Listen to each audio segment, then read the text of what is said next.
power does not always declare itself with words. The most dangerous men in history often spoke the least.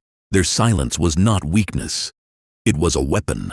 When you strip away the noise of excuses, explanations, and nervous chatter, what remains is a presence that others cannot ignore. Machiavelli observed that words often weaken authority. Every sentence risks exposing intent, uncertainty, or vulnerability. Yet silence, if carried with precision, creates a void that others must fill. They project, they assume, they fear. In this vacuum, you hold power without ever moving your lips. This video will expose the silent strategies of command, how to radiate fear without aggression, respect without pleading, and influence without noise. These are not tricks of charisma or empty confidence. They are psychological structures, ancient, cold, and undeniable. Once mastered, you will learn how to collapse an enemy's defenses with your quiet presence alone, and how to weaponize silence into the most elegant form of control. Rule 1. The aura of restraint. In every interaction, the impulse to explain is almost irresistible. Humans feel exposed when misunderstood, compelled to clarify, defend, and justify themselves. This compulsion is a trap. The more someone speaks, the more they reveal, and the more predictable they become. Restraint, in contrast, conceals intent. It leaves no trace, no pattern, no certainty. In silence, power is preserved. And this is where your weapon takes form. You imagine that others will respect transparency, but they never do. They consume it, they dissect it, they exploit it. When you justify yourself, you shrink. When you resist the urge to clarify, you expand. Your silence unsettles them. It forces them to confront an emptiness they cannot fill. They replay conversations in their heads, dissecting meanings you never gave them. The truth is that you said nothing at all, but in their minds, your restraint becomes heavy with implication. The hunger for explanation is their weakness. You feed it by refusing to give it. Machiavelli advised that rulers must guard their intentions like a fortress, because once breached, the collapse is inevitable. You understand this now. Every detail you reveal, every confession you make, becomes a stone removed from your walls. Piece by piece, you dismantle yourself, while others stand back and watch. By withholding, you keep the fortress intact. They cannot scale it. They cannot predict you. They cannot prepare for you. That is why restraint breeds fear. It denies certainty, and in uncertainty, they surrender control. But you feel the temptation, don't you? The weight of silence burns in the throat. You want to answer, to explain, to reassure. Yet the moment you do, you fall into their frame. You let them dictate the tempo. Restraint means holding the silence, even as it grows unbearable. It means letting others squirm while you remain composed. Their discomfort exposes them, not you. Their desperation reveals more than your words ever could. And in this imbalance, you rise above them. Restraint is not passive. It is the most active form of control. To deny others the reaction they seek is to starve them of influence over you. When an insult lands and you do not defend yourself, the aggressor feels their strike wasted. When praise is offered and you do not bask in it, the admirer feels small. When questions are asked and you offer only fragments, others fill the gaps with their own fears. Silence weaponizes their imagination against them. They begin to wonder, what is he planning? What does he know that I do not? What will he do next?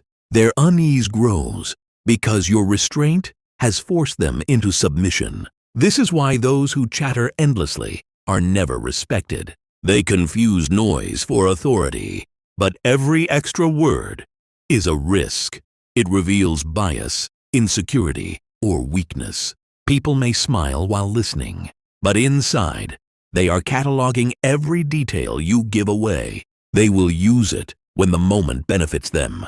When you hold back, you give them nothing. You let them walk away, uncertain, unprepared, and slightly afraid. They cannot decide whether you are harmless or dangerous, so they assume the latter, and that assumption works in your favor. Restraint also redefines your presence. People will call you mysterious, intimidating, or hard to read. What they mean is that your silence creates tension, and tension creates hierarchy. Those who cannot endure the weight of restraint always position themselves beneath the one who can. They yield before you ask them to. They soften their tone. They tread carefully. They measure their words in your presence. You did not command them. You did not ask them. You did nothing, but your restraint rewrote the dynamic without a single sound. So you learn the discipline of withholding. Never explain unless it is strategically necessary. Never defend unless silence would cost more than speech. Speak in fragments, reveal in shadows, and leave the rest to speculation. Those who cannot read you will begin to fear you. Those who cannot predict you will be forced to respect you. And when they finally realize that your silence is not absence, but deliberate control, it will be too late. You have already won the game they never knew was being played. Restraint is the fortress around your authority. Guard it as if every word were a betrayal, because in truth, every unnecessary word is. Rule 2.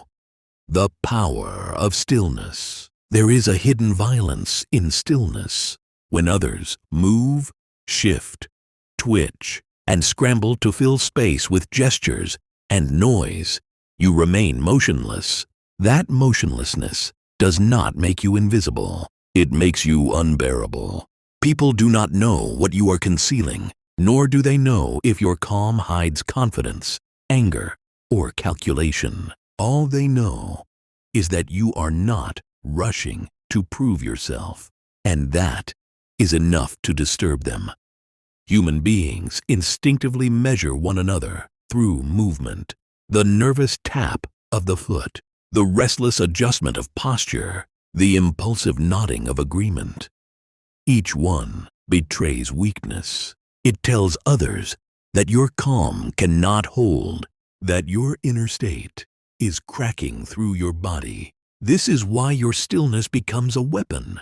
It denies them the clues they crave. They cannot read you, so they invent meanings, and those imagined meanings are always more powerful, more intimidating than the truth itself.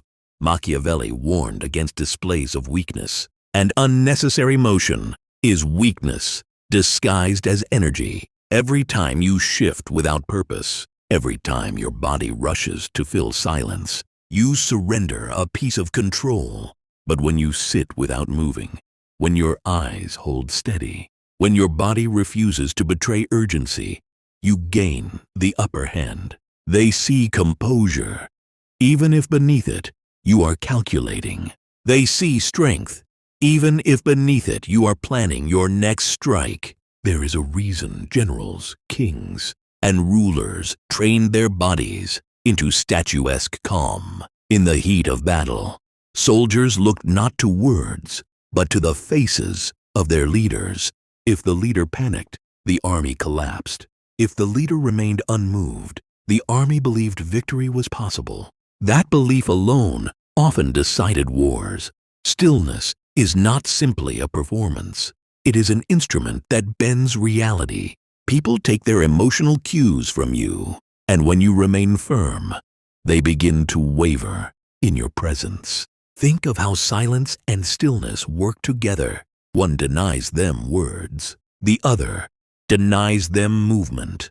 Together, they construct an image of impenetrability. Those who confront you will not only feel unheard, they will feel unseen. They will project onto you their doubts, their guilt, their insecurity, because your stillness becomes a mirror that reflects nothing but what already exists inside them. In their desperation, they will speak more, move more, and reveal more until their own frantic energy condemns them. The power of stillness is not about inactivity. It is about mastery of timing. To sit without moving is not to do nothing. It is to prepare the moment of impact.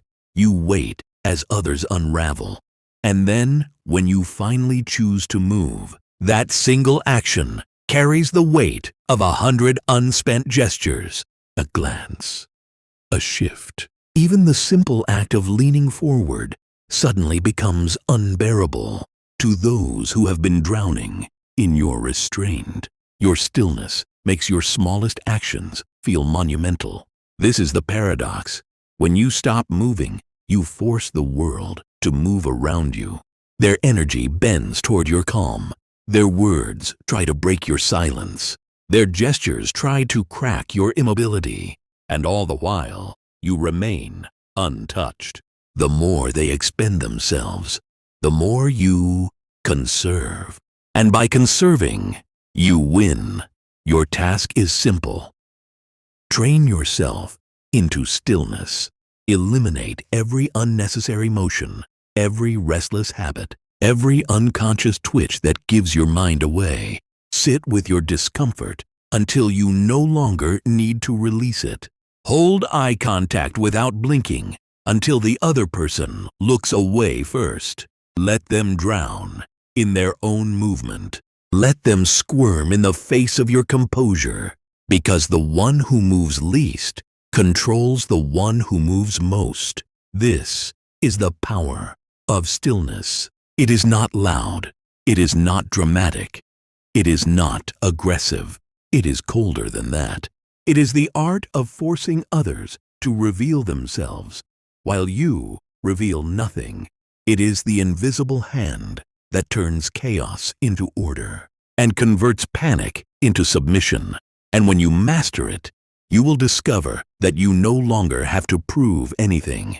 Your restraint alone will rule the room. Principle 3. The silent gaze. Observation carries a weight that words rarely achieve. In every interaction, eyes betray more than speech. A fixed stare, deliberate and unhurried, imposes a presence others cannot escape. Where chatter distracts and explanations dilute, the gaze remains sharp, relentless, and unavoidable. It forces the mind to reckon with itself, measuring every flaw, every hesitation, every hidden thought. You feel it immediately. That first moment of contact is electric. The discomfort of being watched settles into your skin. Your heartbeat accelerates without warning. Your posture stiffens. Words fail to form correctly. There is no escape, no casual shift that will relieve the pressure. Every instinct screams to look away, to hide, to disguise what you are. But the gaze does not relent. It penetrates without speaking, exposing more than any interrogation could hope to extract. The truth is cruel. Every second under such scrutiny magnifies the smallest errors. You begin to edit yourself obsessively, censoring gestures, filtering tone, masking thoughts. Even your breathing becomes a conscious act, and all the while, the observer reveals nothing. Machiavelli understood this principle. Princes and rulers, by simply observing, made others uneasy. They revealed nothing while extracting everything. The power of the silent gaze is in the extraction, not the display. The more you try to protect yourself, the more you are unknowingly guided, manipulated, and contained by it. It is a slow, almost invisible dominion. Your discomfort is not incidental. It is the weapon. Each glance stretches seconds into tension, and each pause magnifies awareness. The observer does not have to speak, does not need to gesture, does not need to justify. Their presence alone reshapes the dynamics of the room. Allies lean closer, trying to decipher intent. Enemies hesitate, fearing exposure. Those who attempt to challenge you fumble, their certainty dissolving under the weight of your silence. You realize that control is not always loud. It does not roar. It settles quietly, deeply, leaving traces in the minds of others. The gaze teaches patience and strategy. To dart the eyes is to surrender authority.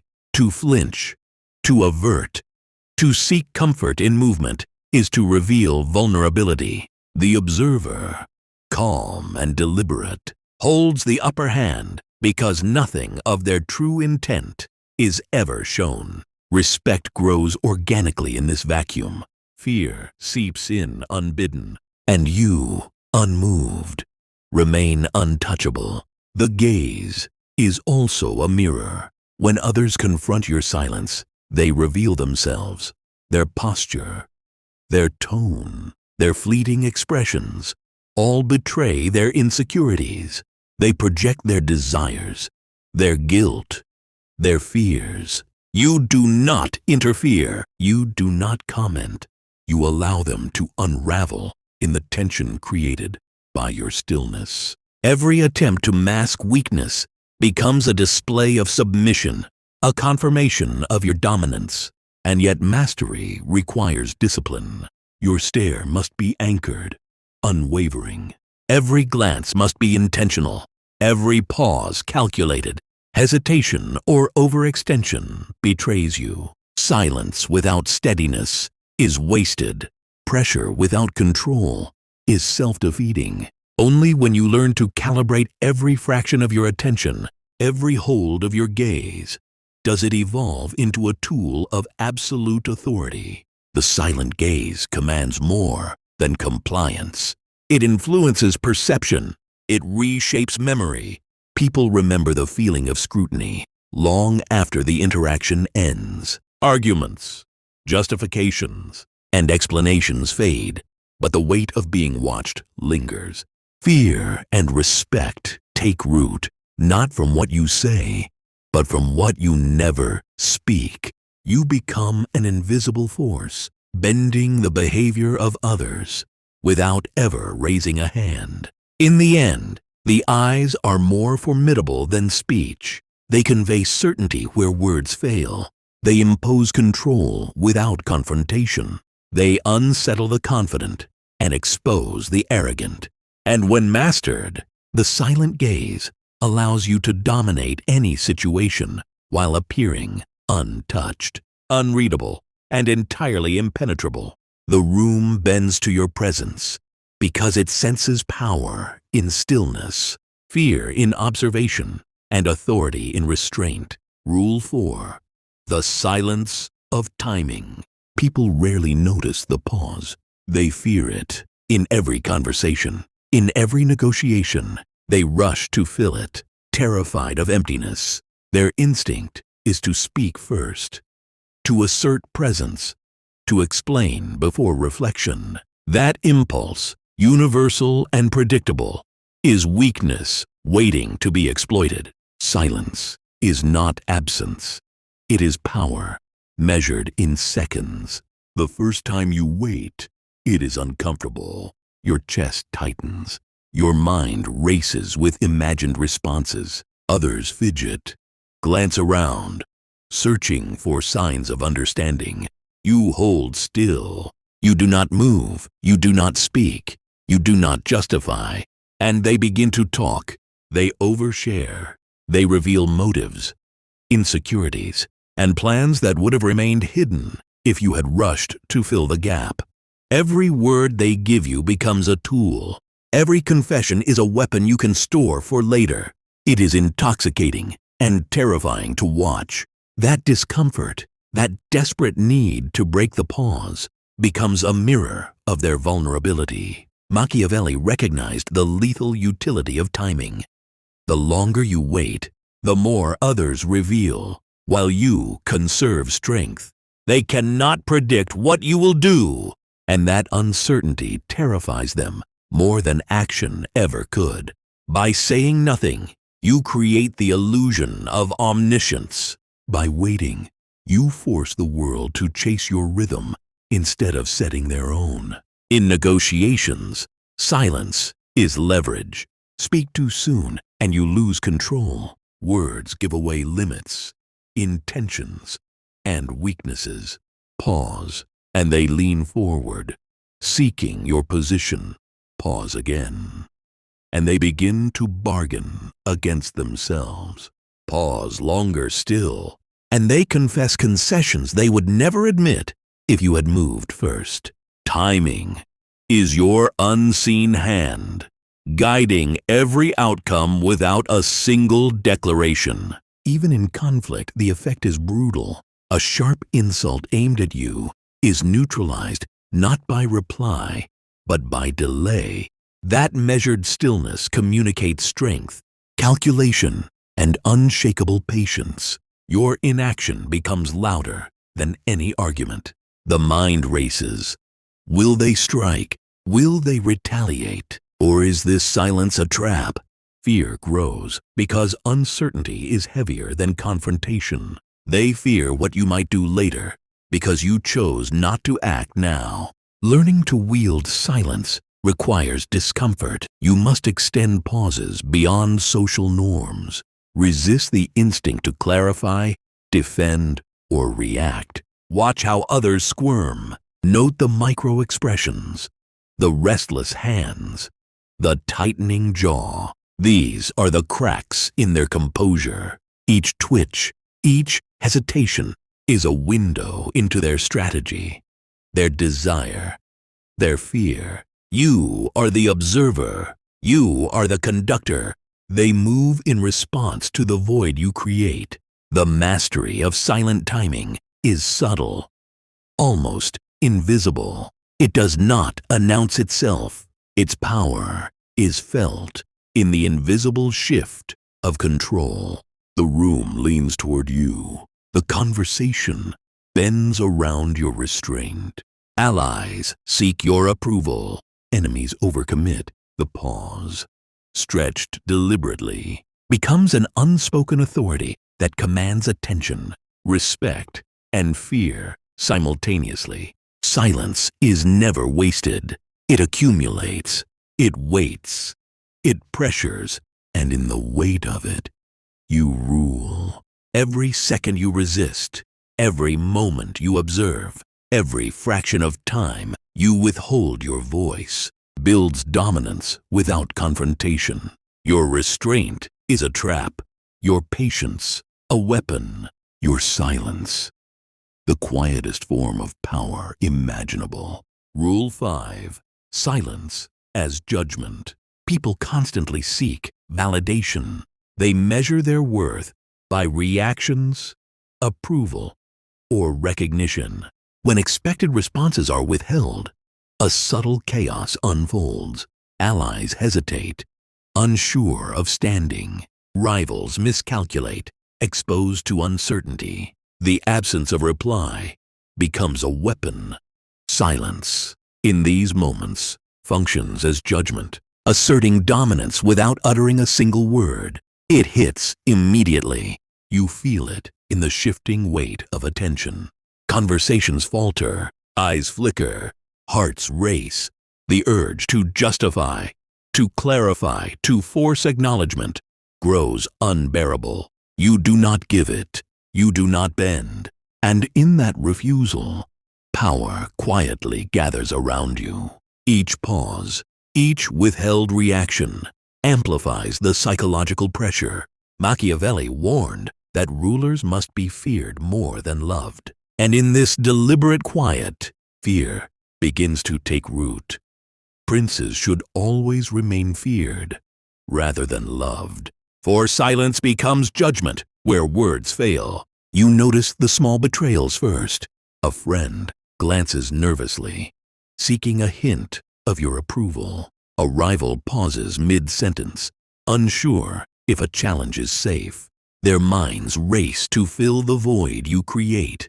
Without realizing it, they replay every action, every word spoken in your presence, inventing narratives where you wield more authority than perhaps even you intended. That is the nature of silent judgment. It inflates influence without effort, transforming mere observation into unspoken control. Even praise, even adoration becomes a trap. When you do not respond, admiration is turned inward. They second-guess their flattery, measure its value against your indifference, and find themselves wanting. The absence of acknowledgement makes your approval precious, rare, and absolute. Every compliment ignored, every expectation denied, compounds authority. Silence is not emptiness. It is accumulation, concentration, and precision. The final truth is simple but devastating. Words carry weight only when they confirm, challenge, or concede. By refusing to respond, by holding your judgment in reserve, you become the standard by which all others measure themselves. The room bends subtly around this restraint. Enemies tremble in its presence. Allies bend in caution. Even those unaware of your intent cannot escape its effect. Every withheld reaction sharpens your image. Every deliberate pause in conversation becomes a blade, invisible, yet unmistakably felt. Silence as judgment teaches one principle above all. Power is not in speech, but in the denial of it. Each word denied is a step above the crowd.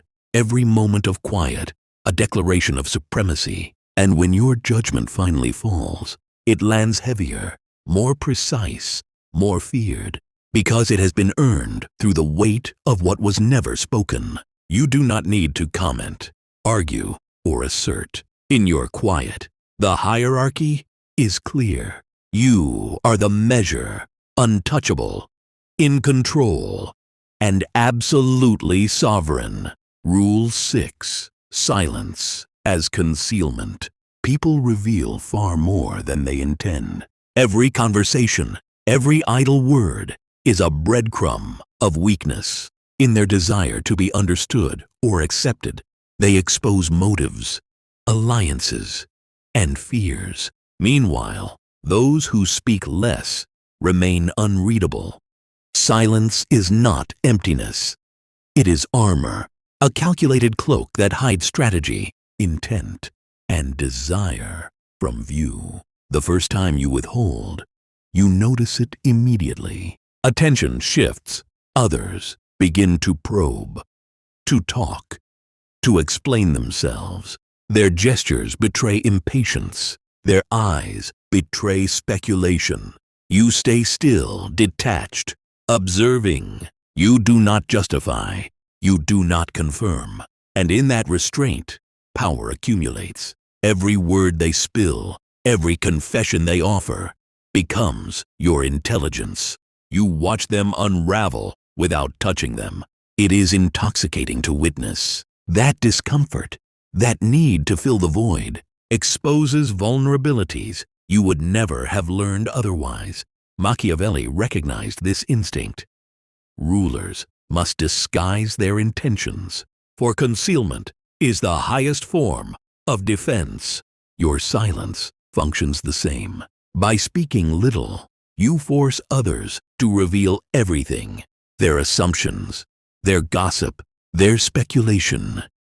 It all flows to you, while your position remains untouchable. Even allies, even those who trust you, become instruments of your observation. Every attempt to draw you out, to understand you, is an inadvertent surrender. They misread your quiet as indifference, apathy, or disinterest, and they are wrong. Your restraint is deliberate, a surveillance that gathers more than it reveals. In every pause, every measured absence of comment, you solidify your dominance. The terror of silence is subtle, but profound. People fear what they cannot read. A quiet figure commands more attention than a loud one. Questions go unasked, challenges unspoken, and assumptions are endlessly recalculated. You are not reactive. You are anticipatory. You do not reveal. You observe. Every interaction becomes a map of their weaknesses. Every statement a tool to be wielded later. To weaponize silence, you must train restraint. Speak only when it serves strategy, never when it serves habit. Let others mistake your quiet for boredom or detachment, when in truth it is meticulous surveillance. Allow the room to bend around your presence without ever raising a hand. Each word withheld increases tension. Each confession drawn from others extends your control. The less you reveal, the more dangerous you become, because the unknown is always heavier than the known.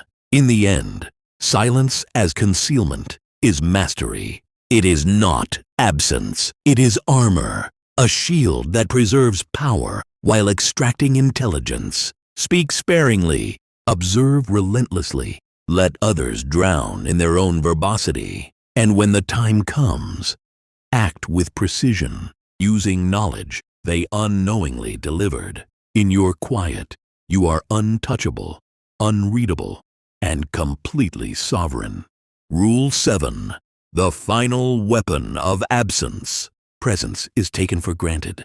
People expect availability, immediacy, and constant engagement. They measure connection through proximity, assuming closeness equates influence, but dependence on presence is fragile. Those who are always there dilute their weight. True power emerges not from constant visibility, but from strategic withdrawal. Absence is not weakness. It is a weapon. The first time you vanish, the effect is immediate. Spaces you leave behind feel heavier. Conversations falter, and attention stretches thin. They notice gaps in rhythm, pauses in routine, and suddenly, your silence carries more force than speech ever could. They speculate. They imagine scenarios. They fear what they cannot see. Machiavelli observed that scarcity increases value, and this principle extends to presence. Thus, the scarcity of a prince enhances the weight of his influence. Absence inflates authority beyond words. By stepping away, even temporarily, you shift control entirely to yourself. It is intoxicating to witness. The nervous glances, the hesitant steps, the unspoken questions, they all reveal dependency. Allies question loyalty. Rivals miscalculate strength. Subordinates crave guidance. Each reacts to the vacuum you create.